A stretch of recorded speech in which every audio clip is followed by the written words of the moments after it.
karajo dirampakkan kok salah maklabon kebanan mari kita amat. Manya orang sate. Liam Bostan Semangat. kepada Allah. Sungguh pun nama seorang ngampun yang sama.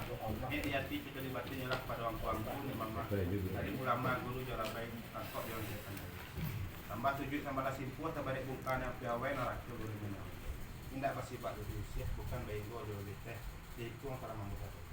Anggota wirid dia bentuk kandang dalam salam sama menyurik ke pintu mengarah tapak tangan melompet atas tumpu bahasa tangan banasan. Yo kamak main tadi kata baju. Manita Sultan. Alah buah kato di ambok pakai mamak de silang bapak kakak lagi ambok. Menya de tumbuh menimbang ada tumbuh serba begini. Tuan mak jual dek lah nampak ikan babondong dengan jalur orang kiraan.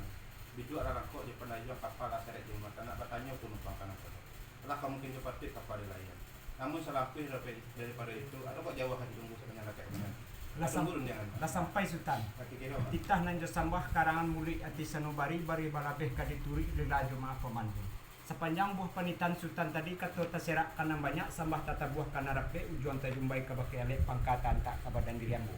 Yambo nak kabaulang bak manyakuh babalik mamamanggang ujuan kato nang kabodanga. Ba lah bunyi nan tadanga. Aduh jauh kaditunggu sepanjang laki nak kadinanti. Bana itu panitan Sultan. Tapi sebelum kato kabajawe sambah kabapulan dek kami dari duduk badu seorang juga dua kata surang di bulati kata bahasa mau di payuan. Nakek bab pituah Sultan dua ramo-ramo suku manjati kati dah pulang pa budo bahasa bah Sultan mananti nak bo cari kata sayo. Dalam ada yang nanti. Apa mah? Kemudakan topi itu yang hindari. Beli mana kalau sudah di BBM. Pulang le mak. Beli mana? Kurang merah. Sultan di bandara. Kasutan sambah kemerdekaan.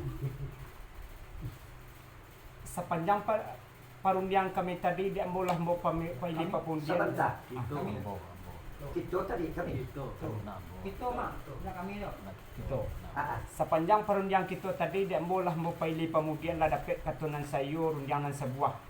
Dia tagak kepatuh kanan tua dan tua patuh ke pengulu tagak di namana. Nyatonya kini dia